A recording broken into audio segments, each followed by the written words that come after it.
Kamala Harris is having a great week. Not only is she running for president, but she's also had an influx of public support from huge female celebrities. And Beyoncé has given Kamala permission to use the Grammy-nominated song Freedom in her campaign. Charli XCX has even described her as brat, which might seem as a negative term, but it's actually coined from her new album and describes someone who is fun, carefree, and has an unapologetic attitude. But if you ignore the celebrities and the memes... You think you just fell out of a coconut tree?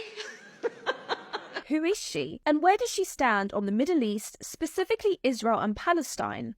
Kamala Devi Harris was born on October 20, 1964 in Oakland, California. She is the daughter of immigrants, her father an economics professor from Jamaica, and her mother a cancer researcher from India. Kamala studied political science and economics at Howard University and then earned her law degree from the University of California Hastings College of Law. In 2003, she was elected as the district attorney for San Francisco, becoming the first black woman to hold this position in California. In 2010, Harris became the first African-American and first woman to serve as California's Attorney General. In 2016, she was elected as a senator for California, and in 2019, Harris launched a campaign for the US presidency but later withdrew from the race. A year later, Joe Biden chose Harris to be his running mate for the presidential election, and in 2021, Kamala was sworn in as the vice president of the USA. So where does she stand when it comes to the Israel-Gaza war?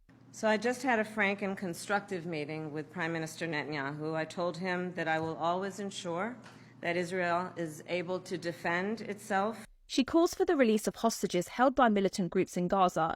I also expressed with the Prime Minister my serious concern about the scale of human suffering in Gaza. She also advocates for increased aid flow to Gaza and has expressed concern over civilian casualties. Kamala also supports a two-state solution and opposes West Bank annexation.